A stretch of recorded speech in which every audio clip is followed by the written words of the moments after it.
ලංකාවේ යතුරුපදි ලෝකයේ ඇතරම සුවිශේෂී තැනක් ගත්ත බයික් එකක් ගැන.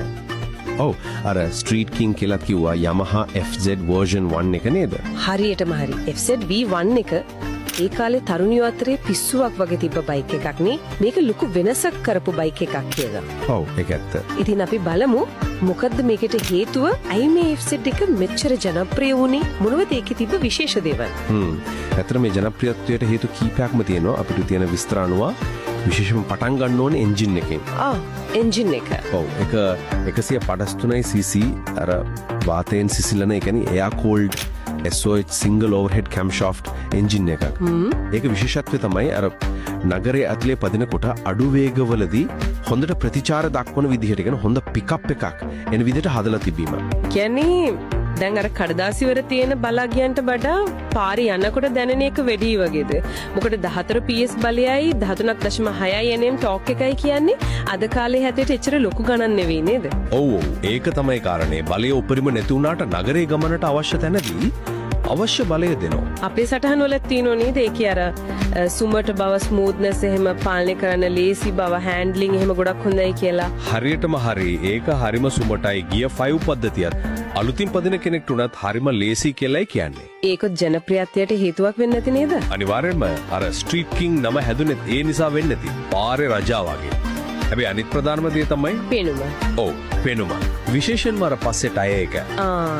ඒක නේද? ලොකු ටයර් එක. ඔව් 140 ගා 60 සයිස් එක. ඒ කාලේ 150cc බයික් එකකෙම ටයර් එකක් තිබ්බේ නෑනේ. ඒක තමයි අර ටිකක් කැපිලා පේන පෙනුමක් දුන්නේ. ඔව් ඒක ඇත්ත. ඒ පලාල් ටයර් එක නිසා පිටිපස්සෙන් බලද්දිත් ලොකු පෙනුමක්, මාංශපේශී ගතිය ආවා.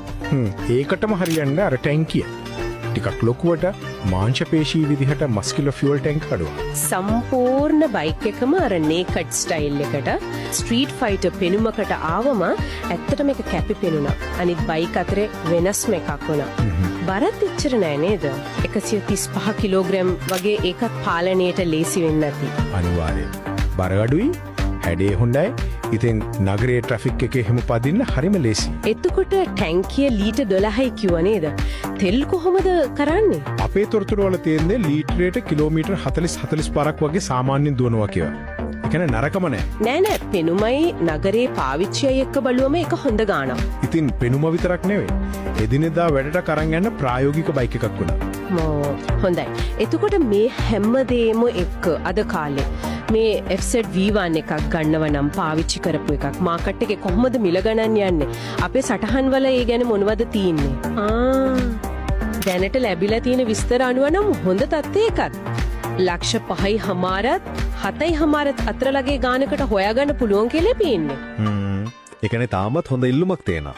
ඕ තාමත් වටිනාකමක් තියෝ.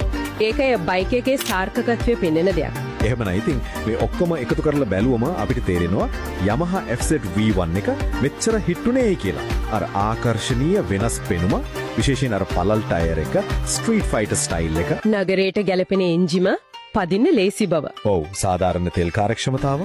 මේ ඔක්කොම එකතු වුණාම තමයි ඒක ජනප්‍රිය වුනේ. සමහරුන්ගේ පළවෙනි බයික් ආදරේ වුණා කියන එකේ පුදුමයකුත් නෑ එහෙනම්. ඇත්තටම. අවසාන වශයෙන් පොඩි දෙයක් හිතන්න ඉතුරු කරමුද? මොකක්ද? මේ FZ V1 එක. විශේෂයෙන්ම අර ඒ කාලේ හැටියට පෙරලිකාර වුණු පළල් පස්සේ ටයර් එක වගේ දේවල් ලංකාවේ 65cc මාකට් එකේ අනිත් බයික් වලට බලපෑම් කළා වෙන්න බැරිද? ඒ කියන්නේ අනිත් කම්පැනිත් ඒ වගේ දේවල් කරන්න පෙළඹුණාද කියන එක. ඔව් ඒක නිකන් හිතන්න දෙයක්. සමහර වෙලට පස්සේ ආපු බයික් වල ඩිසයින් වලටත් මේක යම් විදිහකින් බලපන්න ඇති. ඒක නිකන් ඉස්සරහට හොයලා බලන්න පුළුවන්.